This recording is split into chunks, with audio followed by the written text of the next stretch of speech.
السلام عليكم ورحمة الله. علماء أوروبيون رصدوا ارتفاعا كبيرا في التشوهات الخلقية والولادات المبكرة بين عامي 2011 و2016 في غزة، ولعل العدوان الإسرائيلي وأسلحته الجديدة والحصار فاقما من ضعف القطاع الصحي هناك. مع البروفيسور باولا ماندوكا المتخصصة في علم الوراثة نرصد هذه الكارثة الإنسانية وتداعياتها اليوم من الداخل. معكم زينب صفار، تابعونا.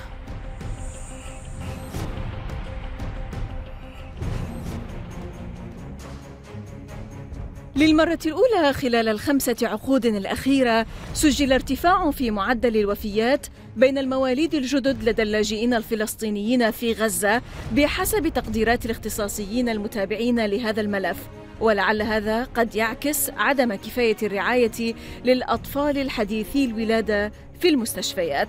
الاختصاصيون أشاروا إلى أن دراستهم تتعلق بالفترة ما قبل الاعتداءات الإسرائيلية الأربعة الأخيرة والمتوحشة على غزة، وتم تقدير معدلات الوفيات عند الأطفال الحديثي الولادة والرضع مرة أخرى عام 2015 لتقفي ما إذا استمر هذا الاتجاه.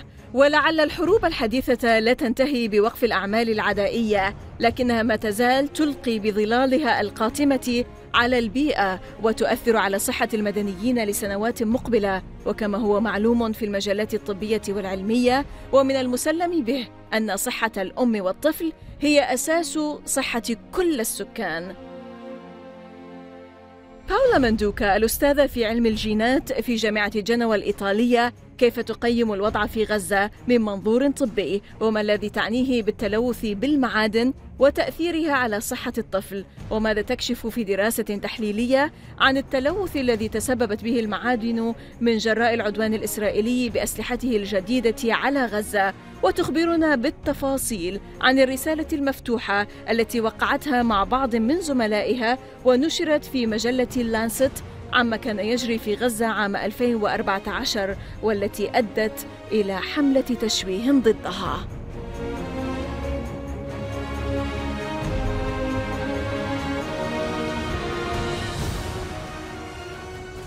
Professor Paola Manduca, geneticist at the University of Genoa in Italy. Welcome to الداخل from the inside, ma'am. Thank you very much for having me. You're always welcome, ma'am. Well, let's start by talking about your last time when you've been to Gaza.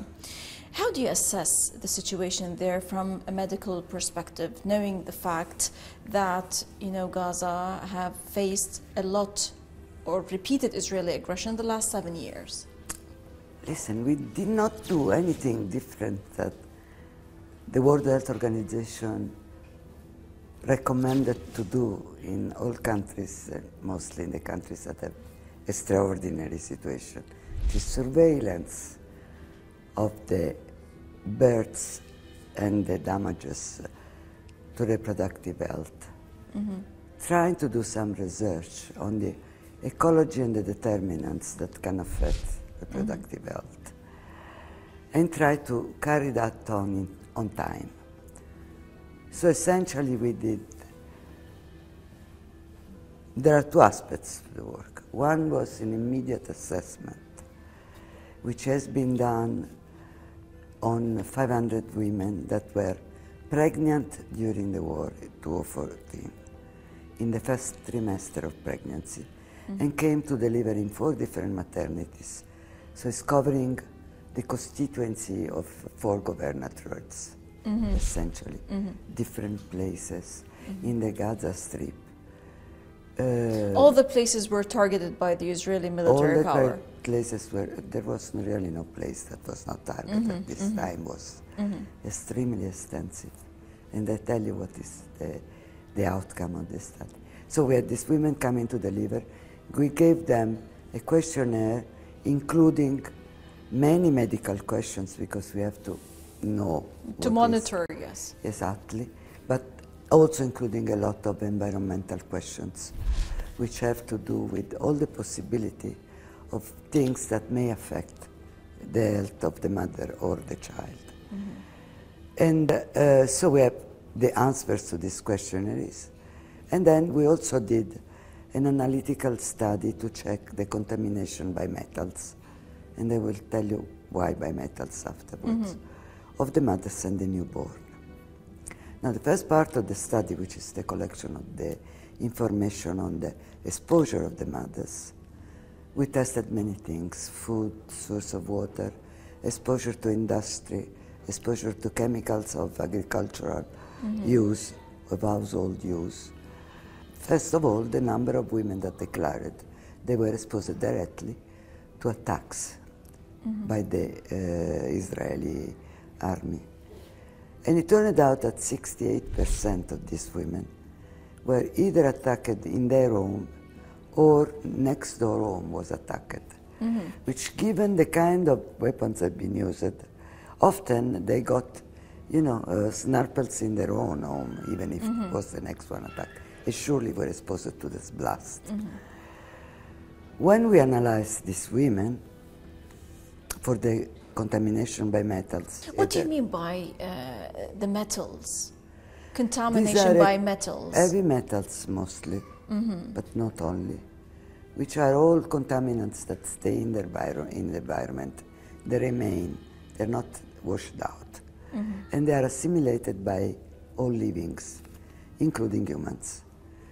And they accumulate in the body of the humans, and they can stay for years, for many years, according with the metal.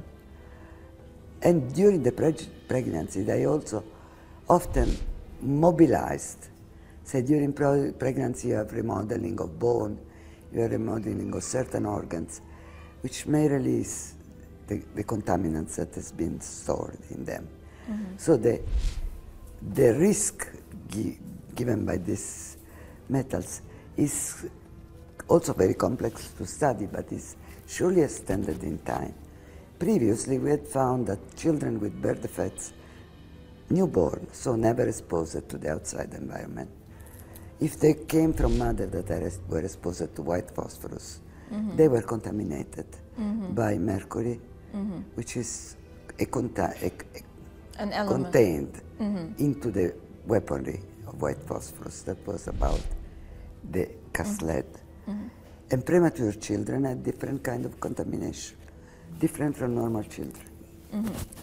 So we know that the metals stay there, that they pass to the child even years later than the mother has been exposed, that they are associated to some exposure, to exposure of some weapons. For how many generations, you mean? Is it only the children that come from the mothers who were pregnant and who were contaminated by the metals? The truth is that we really don't know. Because at the same time, first of all, I mean, the level of contamination. Not known how long it will stay in the child that is contaminated. Second, it's not known in which organ it goes and where it can interfere. Third, usually this thing occurs in situations where there is a widespread contamination of the environment, like in the war zones, not only Gaza. I mean, this applies to good half or more of the Middle East, for instance, and other countries. You know. Right. So these are things that one should pay attention. Persisting in the environment. Even the child that are born relatively free because the mother was not exposed, they may accumulate it during their lifetime. Dr. Paula, there is a sort of deafening silence on parts of the NGOs regarding the issue of the death by deprivation. There is no sign of any step being taken which takes into account that those people who are sick, they need medication. Those women, those children, the elderly, they need medication, they need treatment, and they cannot be bound only to the schedule of politics of when this might happen or it might not also take place. So what's your take, please? My take is that it's a very difficult situation. It's difficult for me to judge, but definitely the siege has become worse, not only in terms of things that go in and out, but of the political setup and the political compromise and the political pressure, even in order to help. So the continuity of supplies, developmental projects, things that can bring in competences, including physically bringing competences, or have competence to be acquired abroad, including medical personnel to travel for training or whatever, have all been severely impaired after this war. The siege has become worse. And the level of the sieges becomes more subtle. So, for instance, nobody speaks much about what Jordan is joined to make difficult for the Palestinians of Gaza to go out. We have daughters that, in the past, we managed to get 2 daughters in training. This is a small example because we are a small group of university support. It's not more than that, so it's not a big NGO. But we managed to have people coming out for training. When was the last time that you've been to Gaza, Dr. Mandouka? In April this year. Right, Dr. Paula Mandouka, allow us to stop now for a short break, and then afterwards we're going to detail a bit more on the open letter that you've signed together with some colleagues regarding what was taking place in Gaza in 2014. إذا فاصل قصير ونعود، لا تذهبوا بعيدا.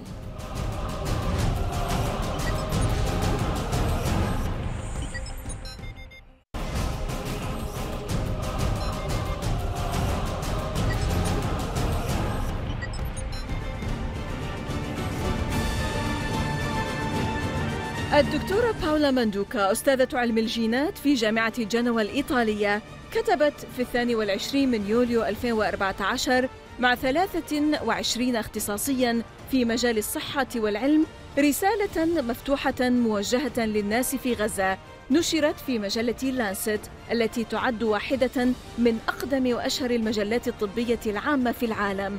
فماذا تقول عن الدوافع والظروف وراء كتابة هذه الرسالة وحملة التشويه التي شنت ضدها؟ First of all, the motivation was that many of us know Gaza. And I was just returning from Gaza at that time. I returned 15 days before they started the attacks. And we all knew what was already the bad situation, the lack of money, the lack of food, shop closing, lack of medicines, lack of supplies in the hospital, problems with electricity. And we all expected to become a tragedy if there was another war. A tragedy for the health and for the survival of the people, actually. So when I contacted my colleague, when I saw the beginning of the war, I immediately contacted the colleagues and said, listen, let's try to say at least what we know. It may be helpful, if nothing else, to moderate the aggressiveness of this. Because meanwhile, we were receiving messages, obliquous messages, we shall not eat the children in Gaza, which, you know that is always like a warning, we will eat the children in Gaza, which happened as a matter of fact. In that letter we wrote what our experience suggested us that may happen. Unfortunately, what happened was even worse, as a matter of fact. And then the letter was taken as the chance. The letter was courageously published by the editor of Lancet, and that gave them the chance to attack him personally, asking for his dismissal, asking for boycotting of Lancet altogether, and then attacking me as a first author, but also other authors were attacked with a smear campaign that lasted for a year and a half, as a matter of fact. You were branded and labeled as anti-Semitic, you were vilified. I am a conspirationist, anti-Semitic. A white supremacist. Nazist, white supremacist, and I don't know what else, because at the point, after 200 and so letters of insult and a certain number of, articles threats and so on, and whatever. I stopped my position since the beginning was try to let it go down, because there's no point in answering when you're accused of things that have nothing to do with what you have said. I mean, we have said that we had serious worries, and the days showed that our worries were true. even worse is happening. And we were attacked because we were, one of us sent a movie that she received in a mail, and I forwarded it in the same mail. Since they control my mail, they know that I forwarded it 5 minutes later because I was busy doing something else. So I sent it to somebody else. I mean, everything is built for defamation and for making your life difficult. But at this point, I'm glad. I mean, it was a difficult process. Right, but here, Dr. Maandouka, despite all the smear campaign, despite all of the attacks, it did not stop you, and you kept on working, you kept on researching. It did not stop Richard Horton, which is a more important personality than I am, maybe. So he's still the editor of Lancet. He stood by the letter, and he publicly stood by the letter. My question here, finally, you talked about, you talked about the communication problem when it comes to the issues that are taking place inside Gaza, the health issues, the things that are happening. Very poor people. But why did you choose to, for example, people don't know a lot about the outcome, the findings of your research, because there's a problem of communication. Why did you pick Lancet, which is a well-respected medical magazine, to publish your open letter and not, for example, the media? Because we were professionals and we could say something we knew firsthand of the situation of health and our concern for the health and of all the population of the children. Our concern for the meaning of another emergency situation for all the health institutions. We can say that. We can also publish in the media. But, I mean, there are people that can publish in the media. There are only fewer people that can enhance the stress on the health and on the life of the people from a professional point of view, which anyhow was our experience. I mean, it's not that we were talking about something we don't know about.